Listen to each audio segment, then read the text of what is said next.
Good morning. Today's session will be about the structure and chemical components of chromosomes. You can find all the information in the first unit of your textbook, in Activity 3 of Chapter 2. We will start by studying the chemical composition of a chromosome. Please take a close look at this document, and identify the constituents of the chromosome. This is a figure of a non-dividing cell. The genetic material, within the nucleus, is in its non-condensed state. This non-condensed chromosomal material is known as the chromatin. The chromatin material has bead on string structure. And, if we magnify furthermore, you can see the components much clearer. Take a minute and think about the answer.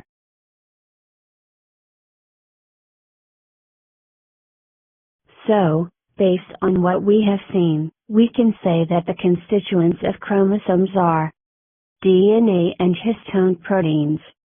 We will see more details in the next slides, but first, we will watch a video showing the constituents of the chromatin, and how the DNA molecule, which is a very long molecule, wraps around histone proteins to form the chromatin material having beads on string structure.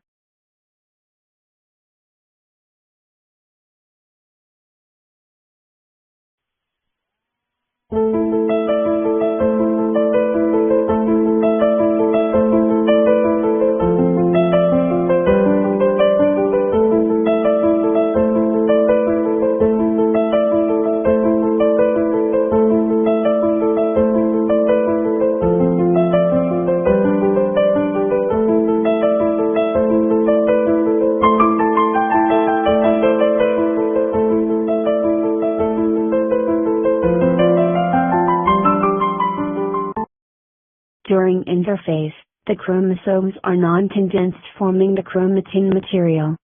And actually, a chromosome, of one chromatid, is made up of one DNA molecule, having thread-like structure, tightly coiled many times around proteins called histones.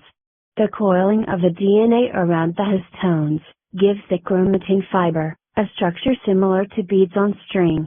These beads are known as nucleosomes. When the genetic material duplicates, the chromosomes will be formed of two sister chromatids, and thus, a chromosome of two chromatids is formed of two DNA molecules. During mitosis, specifically during prophase, the chromatin material will condense into chromosomes, as you can see in this figure. So, what is DNA and how was it discovered? DNA itself was identified in the 1860s by a Swiss chemist Friedrich Miesser, while studying white blood cells. Miesser named this molecule nuclein, which was later changed to nucleic acid and eventually to deoxyribonucleic acid, or DNA. Interestingly, Miesser did not believe that nuclein was the carrier of hereditary information. Rather, like most scientists of his time, Miesser believed that proteins were responsible for heredity, because they existed in such a wide variety of forms. So, who linked DNA to heredity? In 1944, the biologist Oswald Avery performed a series of groundbreaking experiments with the bacteria that cause pneumonia, to find out which molecule would be the genetic material that carry instructions for determining the cell's traits. Is it DNA, protein, lipid, etc.? At that time, he knew that there are two strains of the pneumonia-causing bacteria. The S strain, which have an outer layer called a capsule, and the R strain, which do not have a capsule. He used these two different strains of bacteria to design an experiment allowing him to identify which molecule represents the genetic material, that is, the molecule, which is responsible for determining the traits of an organism. You will see his experiment in a few minutes, but first, let us think about the reason behind the structural difference among the two bacterial strains. We said earlier that the genetic material carries instructions, responsible for determining the structure and the characteristics of a cell. Based on this information, formulate a hypothesis concerning the reason behind the presence of a capsule in the S strain bacteria, and its absence in the R strain. Pause the video, and answer this question.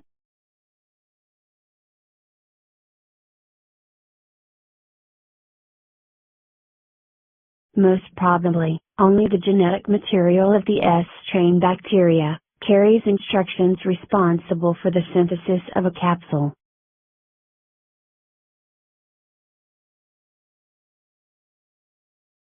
In order to determine the identity of the hereditary material, that is which molecule constitute the genetic material of a cell, the following experiment was performed.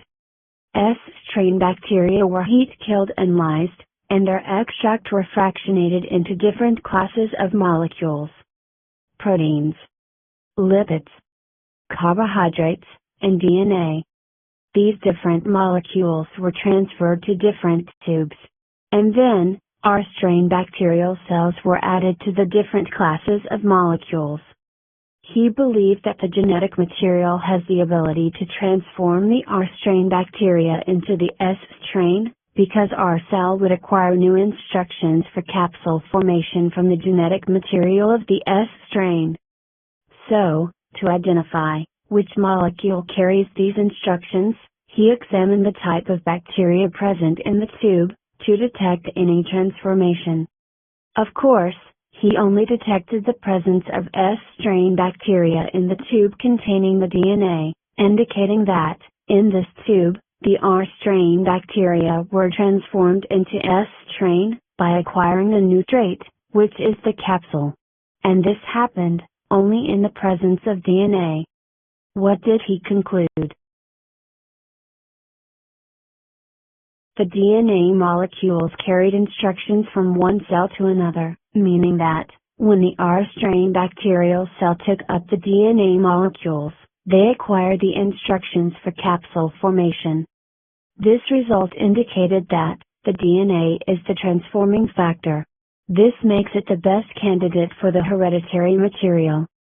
So, it was concluded that the molecule that carries the heritable information is DNA. In other words, the DNA is the genetic material, which determines the characteristics of an individual. Now, if we want to see the genetic material within the nucleus, we have to stain it.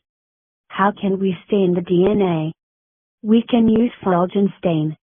It is a staining technique, discovered by Robert Fulgen in 1924, and is used to identify chromosomal material or DNA.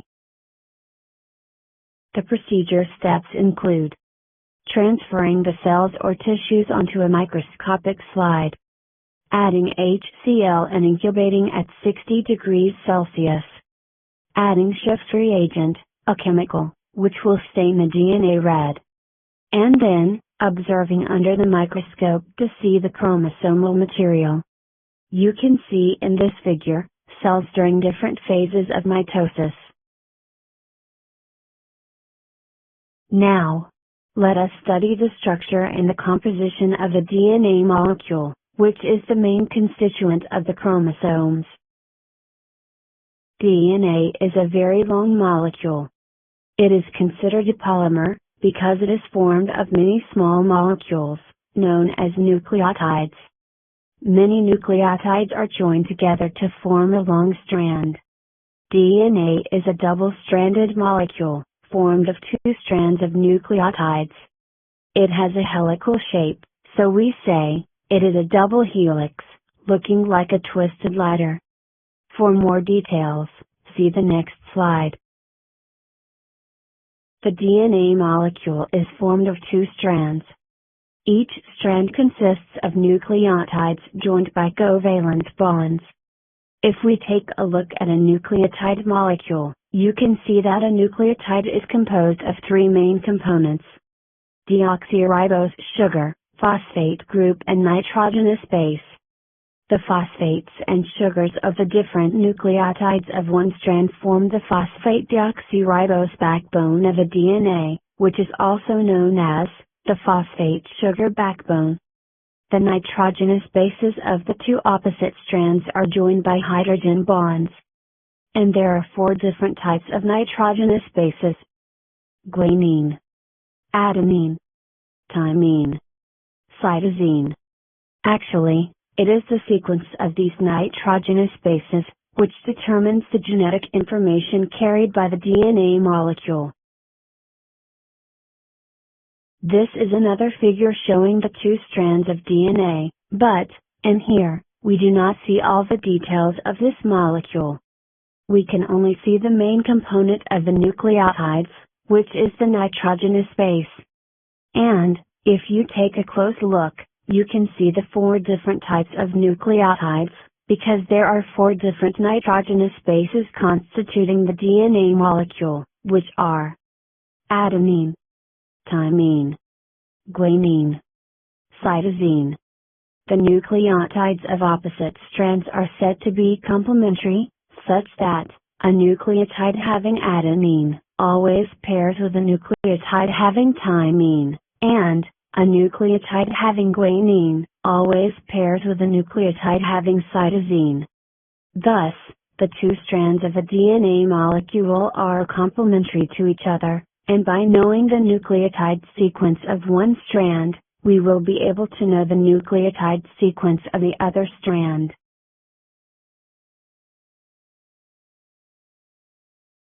You do not have to know the chemical composition of these nitrogenous bases, but you only need to know that they have different chemical structure.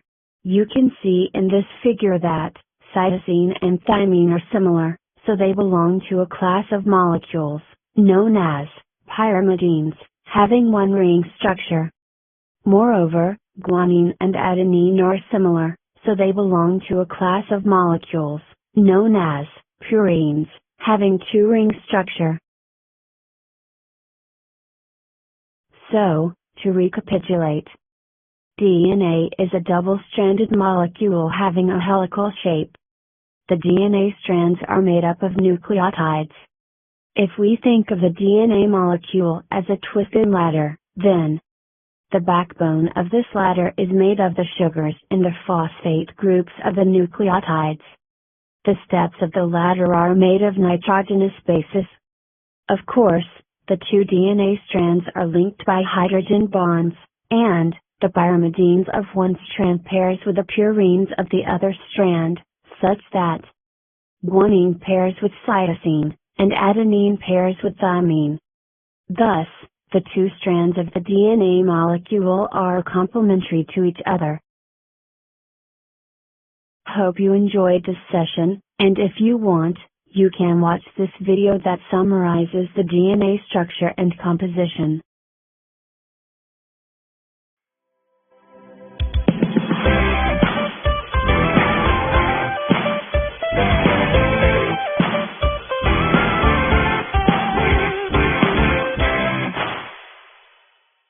All cells require some form of instructions to be able to function properly. They need guidelines, rules, codes for making materials in the cell, and that code is DNA. DNA stands for deoxyribonucleic acid. D for the name of the sugar, N and A for nucleic acid. DNA contains the information that determines inherited characteristics. It has the code for making proteins.